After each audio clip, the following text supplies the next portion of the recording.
हाँ बच्चे, तो क्या होता है कि BSL-4 के अंदर जो है तमाम जो गार्बेज होता है या जो भी हम चीज़ कंटामिनेटेड होती है, ठीक है, उनको डिकंटामिनेट किया जाता है, उनको ऑटोक्लेव के थ्रू डिकंटामिनेट किया जाता है ताकि इसमें जो है वो तमाम चीज़ों से सिक्योर हो जाए। और इसमें जो है हाई लेवल का BSC जो है वो कैबिनेट यूज़ किया जाता है, जो कैबिनेट जो है वो स्पेशली इसी पर्पज़ के लिए होता है। इसके अंदर हाई-फाई जो है वो फ़िल्टर्स यूज़ किए जाते हैं, HEPA जिसको HEPA फ़िल्टर कहा जाता है, वो यूज़ किया जाता है, ठीक है।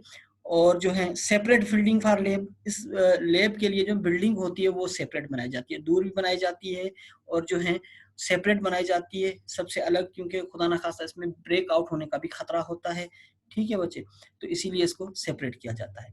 अच्छा, वैक्यूम लाइन्स एंड डिकंटामिनेटेड सिस्टम, इसमें अंदर वैक्यूम लाइन्स होती है जिसके अंदर जो है डिकंटामिनेशन का वेल सिस्टम प्रेजेंट होता है। अच्छा, अगर आप देखें BSL-4 लैब, इसमें जो है सिर्फ ऑथराइज्ड पर्सोनेल जो होते हैं वो इंटर हो सकते हैं। जस्ट लाइक इसमें अगर आप देखें तो काशन लिखा हुआ है, ऑथराइज्ड पर्सोनेल ओनली, ठीक है। ये जो है लैब है, वायरोलॉजिकल लैब है, इसमें जो है वो तमाम चीज़ें लगाई जाती हैं और इसमें ये खतरे का साइन जो है ये भी इंक्लूड किया जाता है कि ये बहुत ज़्यादा हाईली हैज़र्ड लैब होती है, ठीक है। इसके जो केमिकल्स भी होते हैं या जो भी लैब्स के अंदर जो रिक्वायरमेंट्स होती हैं वो बिल्कुल अलग होती है। इसमें कम्युनिकेशन बिल्कुल मना होती है, यानी कि एक दूसरे के साथ आप कम्युनिकेट नहीं कर सकते। जितने भी पर्सनल होते हैं या जो अंदर काम कर रहे होते हैं टेक्नीशियंस या रिसर्च, वो एक दूसरे के साथ कम्युनिकेट भी नहीं करते, ठीक है। इसके अंदर जो है बहुत ज़्यादा प्रोटोकॉल की ज़रूरत होती है और हर कोई इसके अंदर इंटर नहीं हो सकता। जो ऑथराइज्ड होते हैं पर्सनल वो ही जा सकते हैं, वो ही इसके अंदर काम कर सकते हैं, ठीक है बच्चे। अच्छा, बायोसेफ्टी कैबिनेट, अब मैं आपको कैबिनेट बता दूं कि बायोसेफ्टी कैबिनेट्स क्या होते हैं, ठीक है। Biosafety cabinets are primary means of contaminant, ठीक है, developed of working safely with infection microorganism, यानी कि वो जगह वो यानी कि थोड़ा सा प्लेस जहाँ पे काम किया जाए फ्री फ्रॉम कंटामिनेशन से, फ्री फ्रॉम माइक्रो ऑर्गेनिज्म से, तो उस जगह को क्या कहा जाता है, उसको कहा जाता है कि बायोसेफ्टी कैबिनेट्स कहा जाता है। वो कैबिनेट यानी कि एक प्लेस, एक जगह स्पेशल पर्पज के लिए जगह होती है, ठीक है। जिस तरह हमारे पास भी बनी हुई है लकड़ी की है, लेकिन ये जो है कभी अल्मोनियम की भी बनाई जाती है, आयरन की भी बनाई जाती है, डिफरेंट जो है वो मेटल्स की बनाई जाती है, ठीक। BCS are only one overall part of biosafety program, यानी कि हर बायोसेफ्टी प्रोग्राम में इसको इंक्लूड किया जाता है, ओवरऑल पार्ट ऑफ, यानी कि BSL-1 लैब से लेकर आखिर लैब तक, यानी कि BSL-1, 2, 3 लैब्स, जितनी भी लैब्स हैं उसमें जो है बायोसेफ्टी कैबिनेट का होना लाजमी है, ठीक है। और इसको जो है डिफरेंट पर्पस के लिए डिज़ाइन किया गया है। जो है लो लेवल के हैं, यानी कि BSL-1 है उसके लिए अलग डिज़ाइन है और जो BCL-4 है उसके लिए अलग डिज़ाइन है, ठीक है। इसके लिए डिफरेंट इक्विपमेंट्स का यूज़ किया जाता है और इनके लिए डिफरेंट प्रैक्टिसेस होती हैं, ठीक है। और जो है इसके डिफरेंट पर्पस होते हैं, ठीक है। इसमें जो है ये कुछ कंपनीज के नाम दिए गए हैं जो कि डिज़ाइन करती हैं, प्रोवाइड करती हैं और आपको जो है इसके मैनुअल वगैरह भी प्रोवाइड करती हैं, बाकायदा ट्रेनिंग भी करवाई जाती हैं। तो ये कुछ इंस्टीट्यूट के नाम बताए गए हैं जिसके थ्रू जो है प्रोसीजर्स हैं वो भी बताए जाते हैं, मैनुअल भी होता है वो भी प्रोवाइड किया जाता है और जिस तरह काम किया जाता है इसके लिए भी ये ट्रेनिंग देते हैं, ठीक है। अच्छा, ये कुछ हिस्ट्री आ जाती है, हिस्ट्री जो है आपके काम की नहीं है। अच्छा, अब जो जिस फिल्टर की बात मैं कर रहा था, हेपा फिल्टर जिसको कहा जाता है HEPA जिसको कहा जाता है, ये फिल्टर आप याद रखिएगा, ये जो है बहुत हाईली जो है रिस्क जो एजेंट्स होते हैं वहाँ पे ये यूज़ किया जाता है। हेपा की जो है फुल जो है वो फुल फॉर्म या जो एब्रीविएशन से वो high efficiency particulate air filter, ठीक है। तो ये जो है फिल्टर इन लेब्स में लगाया जाता है BCL-3 और BCL-4 की लेब्स में, ठीक है, जिसमें एयर जो होती है बहुत ज़्यादा एयर टाइट होती है और इसमें जो है वो जितने भी पार्टिकल्स होते हैं वो ज़्यादातर 0.3 माइक्रोन मीटर जितने पार्टिकल्स हैं वो क्रॉस कर सकते हैं, ठीक है। और जो है 99.97% जो है इसके अंदर इतनी इफिशिएंसी होती है कि वो इससे बड़ा पार्टिकल जो है वो इसमें से क्रॉस नहीं हो सकता। तो ज़्यादातर बहुत सारे जो हैं ऑर्गेनिजम्स इसके अंदर जो हैं वो one place to another place move नहीं करते, यानी कि एक ही रूम में अंदर होते हैं और वहीं पे उनको डिकंटामिनेट किया जाता है अगर इन केस ऑफ ब्रेकआउट। ठीक है। अच्छा, इसको MPPS यूनिट जिसको कहा जाता है, MPPS की जो फुल फॉर्म है वो मोस्ट पेनिट्रेटिंग पार्टिकल साइज, ठीक है, MPPS। ठीक, आगे बात समझ में। अच्छा, इसके अलावा फिल्टर जो है वो single sheet of borosilicate fibres के साथ ट्रीटेड होते हैं, ठीक है, और wet strength water repellent binder होते हैं। ठीक, तो इनकी जो है ये करेक्टरिस्टिक फीचर्स होते हैं। फिर भी मैं आपको जो है filter medium is pleated to increase the overall surface area, ठीक है, और अब इसके बारे में जो है वो पूरी डिटेल है। ठीक, और ये जो है प्रिवेंट करते हैं, कोलैप्स होने से प्रिवेंट करते हैं, और इसके अलावा जो है डिफ्यूजन वगैरह का मैकेनिज्म इसके अंदर जो है वो रिमूव करते हैं। ये remove particulate matter by 3 mechanism, interceptions और इम्पेक्शंस और डिफ्यूजन। इनका तो आपको पता होगा ये डिफ्यूजन्स वगैरह क्या होते हैं। क्या होता है डिफ्यूजन, इंटरसिपेशन और डिफ्यूजन, क्या होते हैं ये? जी बच्चे,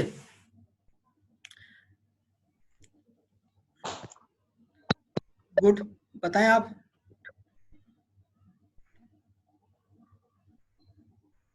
सर डिफ्यूजन में तो हाई कंसंट्रेशन से लोअर कंसंट्रेशन में मूव करते हैं गुड, मॉलिक्यूल्स। और कोई? थ्रो सेमी परमेबल मेम्ब्रेन से हेल्प से सर वो हाई कंसंट्रेशन से लो कंसंट्रेशन तक मूव करते हैं। अच्छा, और कोई? अच्छा, ये जो है, और इसके अलावा और बच्चे कहाँ हैं?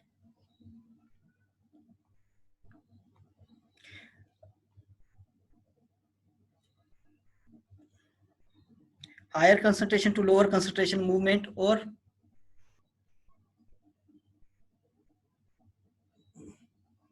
अब मैं नाम लेना शुरू कर दूं। सर मुझे भी यही पता है, सर मुझे भी यही पता है, higher higher to concentration to lower.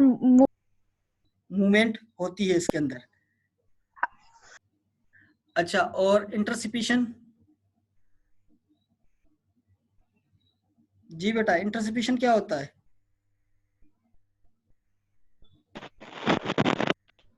इंटरसिपेशन क्या होता है?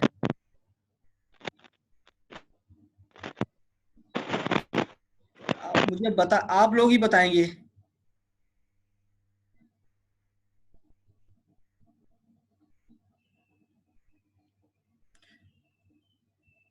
अक्सर, रफीक, आयशा, जाबिर, इरज, फातिमा।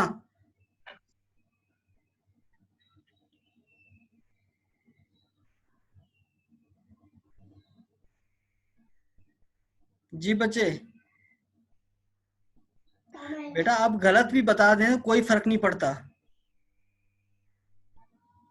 सर इंटरसिपेशन आपकी जो आवाज है नहीं आ रही है। बेसिक स्टेप ऑफ फिल्ट्रेशन होगा, जिसमें इंटरसिपेशन का मकसद ये होता है हम जो जितनी भी है मॉइस्चर वेस्ट जितना होता प्रोडक्ट है, को जितना भी फाइनल मॉइस्चर डेस्टिनेशन वगैरह तो वो सॉइल तक नहीं पहुंचता, वो नीचे की तरफ नहीं आ जाता, वो बाहर ही डिफ्यूज हो जाता है। ठीक है, तो इंटरसिपेशन जो है वो वाटर की फॉर्म में होता है, मॉइस्चर की फॉर्म में होता है, जो कि सॉइल तक नहीं पहुंचता, यानी कि लो लेवल तक नहीं पहुंचता, हवा के अंदर ही वो इंटरसेप्ट होके वो खत्म हो जाता है। ठीक, इम्पेक्शन, इम्पेक्शन के क्या होता है मकसद?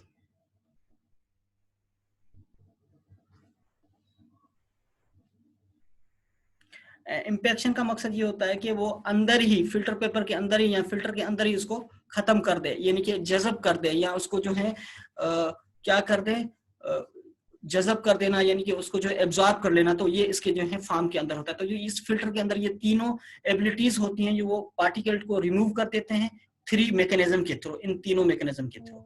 ठीक है। अच्छा, the filtering efficiency depend on fibre diameter, ठीक है, fibre thickness and face. Sir आपकी आवाज आवाज नहीं आ रही बच्चे? आवाज आ रही है? सर अब भी यस आ सर, रही है, कट कट पहले के आ नहीं रही है। आ रही थी। कट कट के आ रही है। अब सही आ रही है आवाज? आवाज आ रही है सही? बच्चे आवाज आ रही है मेरी?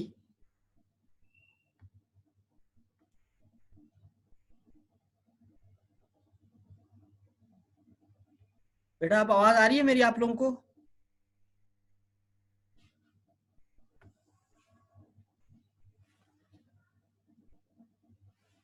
बच्चे आवाज आ रही है आपको? आपको आवाज आ रही है मेरी?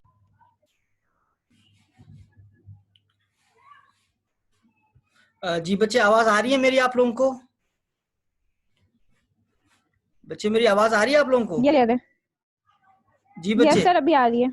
अभी आ रही है। अच्छा, आप लोगों ने कौन सी चीजें नहीं सुनी? मैंने इंटरसिपेशन बताया, आप लोगों ने इंटरसिपेशन की मीनिंग समझ ली? इम्पेक्शन की, डिफ्यूजन की, सब चीजें समझ आ गई हैं तीनों? नहीं नो सर, सर, नहीं नो सर, आवाज नहीं आई। आवाज नहीं आई? अच्छा, इंटरसिपेशन बेटा उसको कहते हैं जब वाटर मूव करता है या मॉइस्चर की फॉर्म में मूव करता है और जब तक सॉइल तक ना पहुंचे तो वो उस फॉर्म को कहा जाता है इंटरसिपेशन। ठीक है, आ रही है ना आवाज बेटा आप? ठीक है बच्चे, तो इंटरसिपेशन इसको कहा जाता है कि वो मॉइस्चर के अंदर ही डिफ्यूज हो जाए, मॉइस्चर के अंदर ही वो एब्जॉर्ब हो जाए, तो वो इंटरसिपेशन की मीनिंग में आता है। इम्पेक्शन का मकसद ये होता है कि जो है वो एयर के अंदर जो है एब्जॉर्ब हो जाए, या जो है वो फिल्टर के अंदर जो है इम्पैक्ट हो जाए, यानी कि एब्जॉर्ब हो जाए वो पार्टिकल्स या जो है मॉइस्चर, तो इस कंडीशन को इम्पेक्शन कहा जाता है। ठीक है। अच्छा, अब इसके अंदर और चीज आ जाता है, filtering efficiency depends upon fibre diameter पे डिपेंड करता है, फिल्टर थिकनेस पे और फेस वेलोसिटी पे। अब मैं नीचे आ जाते हैं, मैं आपको बता देता हूँ ये फिल्टर की जो है आपको डायग्राम दिखा देता हूँ कि फिल्टर किस तरह होता है। तो ये जो है फिल्टर होता है, ठीक है, filter sheet of randomly arranged fibre. तो फाइबर इसके अंदर क्या होते हैं? अरेंज्ड होते हैं। ठीक है। अब जस्ट लाइक जैसे ही फाइबर अरेंज इंटरसिपेशन, जैसे ही कोई वाटर पार्टिकल आ जाता है तो वो डिफ्यूज हो जाता है। किसके साथ? फाइबर्स के साथ। बाजू का तो वो बाहर भी जाता है, तो वो क्या होता है कि मॉइस्चर के अंदर यानी कि किसके अंदर जो है वो अपना जो है स्काई के अंदर या एनवायरनमेंट के अंदर वो डिफ्यूज हो जाता है, वो खत्म हो जाता है, लेकिन सॉइल तक नहीं आता। इसी तरह जो है इम्पैक्ट के अंदर आप अगर देखें तो ये डायरेक्ट क्या आता है कि फाइबर के साथ जो है इम्पैक्ट हो जाता है, फाइबर के अंदर ही एब्जॉर्ब हो जाता है और फाइबर के अंदर ही ये जो है खत्म हो जाता है। और डिफ्यूजन, ठीक है, तो डिफ्यूजन के अंदर क्या होता है कि ये जो है फिल्टर जो है फिल्टर पेपर के अंदर जो है वो हाई कंसंट्रेशन लो कंसंट्रेशन तरफ जाता है और वहीं पे जो है ये खत्म हो जाता है। ठीक है। तो ये क्या होता है कि इसके अंदर बहुत कम चांसेस होती है अंदर की चीजें बाहर जाएं या बाहर जाएं और बाहर जो है वो जाके नुकसान पहुंचाएं। तो ये जो है फाइबर जो यूज किया जाता है, ये जो है आपके सामने फिल्टर पेपर है। ठीक है। अब इसके अंदर जो है ये मैं आपको भेज दूंगा, आप इसमें चाहें तो फर्दर स्टडी भी कर सकते हैं। इसके अंदर जो है इंटीरियर इम्पेक्शन होता है, डिफ्यूजन का प्रोसेस होता है, इंटरसिपेशन का भी होता है और सीविंग का भी होता है। ठीक है, किस तरह पार्टिकल जाते हैं और फिर रुक जाते हैं, फिर जो है अगर कोई पार्टिकल चला भी जाता है वो किस तरह हो जाता है, किस तरह डिफ्यूज हो जाता है, ये तमाम प्रोसेस जो है इस फिल्टर के अंदर पाया जाता है। ठीक है बच्चे, आ गई बात समझ में? मेरे ख्याल में मैं इसको यहीं पे जो है वो एंड कर दूं। आप लोगों की क्लास का टाइम भी ऑफ हो चुका है। ठीक है, तो इंशाल्लाह फिर नेक्स्ट क्लास में मैं आपको जो है यहीं से मैं जो है कंटिन्यू करूंगा इंपॉर्टेंस ऑफ बायोसेफ्टी कैबिनेट। ठीक है, यहीं से मैं स्टार्ट करूंगा। अच्छा, कोई क्वेश्चन, कोई सवाल या कोई ऐसी चीज जो आप लोगों को समझ में ना आई हो? जी बच्चे, और प्लीज जो है अटेंडेंस के लिए मुझे इनबॉक्स कर दें जो चैटिंग के अंदर। आपने बताया ये इंटरसिपेशन, जी जी बच्चे, पूछें इंटरसिपेशन। ये मुझे समझ नहीं आया। इंटरसिपेशन आपने बताया। बच्चे, इंटरसिपेशन जिसको कहते हैं कि वाटर जो होती है मूवमेंट होती है, या मॉइस्चर के साथ ये होता है एसोसिएट, ह्यूमिडिटी के साथ एसोसिएट होता है, तो ये इंटरसिपेट होता है। तो जो है बाजुकात इसके कभी कभार जो है एयर बबल्स जो छोटे छोटे होते हैं बिल्कुल माइन्यूट, कभी कभार ये क्या होते हैं कि पास आउट हो जाते हैं। ठीक है, ये जो है लेस देन 100 माइक्रोन मीटर है। अगर आप ऊपर देखें लेस देन 100 माइक्रोन मीटर होते हैं। इसकी वजह से जो क्या होता है कि कभी कभार ये बाहर पार्टिकल जो है वो आउट हो जाते हैं, लेकिन बहुत ही रेयर केसेस में। ज्यादातर ये क्या होते हैं, ये डिफ्यूज हो जाते हैं फाइबर्स के साथ। ठीक है, अगर आप देखें तो फिल्टर शीट में जो है फाइबर्स बहुत ज्यादा जो है अरेंज्ड होते हैं रेंडमली, और बहुत ज्यादा जो है वो इसमें से जो है वो एयर पास नहीं हो सकती। ठीक है, तो ये बहुत ज्यादा थिक होते हैं और इसके अंदर जो है एयर पास नहीं होती। अगर इंटरसिपेशन का मकसद ये होता है कि इस तरह की ह्यूमिडिटी, इस तरह के वाटर बबल्स जो मॉइस्चर तक ना पहुंचे, ठीक है, यानी कि सॉरी सॉइल तक ना पहुंचे और पहले ही डिफ्यूज हो जाएं, तो इस तरह के प्रोसेस को इंटरसिपेशन कहा जाता है। ठीक है, जो कि सॉइल तक ना पहुंच पाए। ठीक। अच्छा, इसी तरह इम्पैक्ट है। इम्पैक्ट का मकसद यही है कि वो अंदर ही जो है वो डिफ्यूज हो जाए, बाहर ना आए, इम्पैक्ट हो जाए। इम्पैक्शन का एक बहुत बड़ा प्रोसेस भी होता है, ठीक है। और डिफ्यूजन जो होता है वो हायर कंसंट्रेशन लोअर कंसंट्रेशन होता है, और इसके अंदर जो है पार्टिकल्स जो होते हैं वो लेस देन 0.1 माइक्रोन मीटर के होते हैं। तो ये लेस देन 0.1 माइक्रोन तक जितने भी पार्टिकल्स होते हैं, एयर पार्टिकल्स, यहाँ जिसको आप मॉइस्चर पार्टिकल्स है, तो उन तमाम को ये ब्लॉक करता है, ठीक है।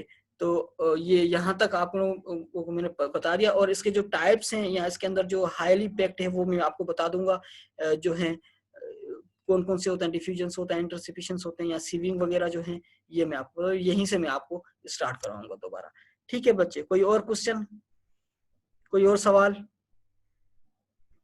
जी बच्चे,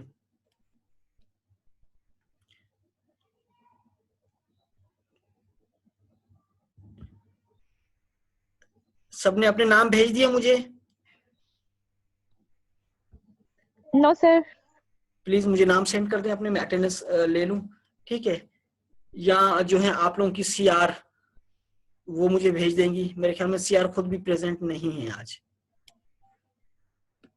सर आप जी बच्चे, तहरीम को सेंड कर दें, तहरीम जो है वो बिजी होती है, आप किसी और को सेंड कर दिया करें। बच्चे मेरे पास जो है दो ही बच्चों का जो है वो नंबर है, एक तहरीम का था और एक फायजा का था। मैंने दोनों को मैसेज किया था कल, लेकिन फायजा ने कहा कि सर वो किसी की डेथ हो गई है उनके यहाँ, तो वो जो है उन्होंने नहीं किया। वो जा चुकी थी सुबह, तो उन्होंने मैसेज नहीं किया, ठीक है। मैंने बच्चे कल जो है मॉर्निंग, अर्ली मॉर्निंग मैंने जो है व्हाट्सएप पे भी किया था उनको मैसेज, और टेक्स्ट मैसेज भी किया था, और लिंक भी भेजा था। लेकिन अनफॉर्चुनेटली मैं इंतजार करता रहा तकरीबन सुबह 10 बजे से पौने 11 बजे तक, 45 मिनट मैंने वेट किया, कोई भी ऑनलाइन नहीं हुआ। आप लोगों को किसी का कसूर नहीं है, सिर्फ इसमें जो है एक तहरीम, इसके अंदर जो है वो इसके जो इर्रेस्पॉन्सिबल बिहेवियर की वजह से मुझे बहुत गुस्सा आया। और दूसरा जो है वो फायजा कमल, आज दोनों एब्सेंट है, आज दोनों नहीं है, ठीक है। तो खैर इट्स ओके, तो आप लोगों का इसमें कोई कसूर नहीं है, ठीक है। अब आप ऐसा करें कि मुझे सारी चीजें जो है वो अभी आप अपना नाम वगैरह जो है वो मुझे चैट के अंदर भेज दें, ताकि मैं आप लोगों की अटेंडेंस ले लूं, ठीक है। कोई और आप लोगों को जो है आप लोगों की जो है कोई सीआर किसको बनाया गया है? डॉक्टर फरजाना ने किसको बनाया है कोई सीआर? जी सर बच्चे, ये दोनों ही हैं जिनका आपने नेम लिया था, तहरीम और फायजा, ये दो ही हैं। तो बच्चे मैंने इन दोनों को भेजा था, मेल टेक्स्ट भी किया था मैसेज, और इसके अलावा मैंने व्हाट्सएप भी किया था।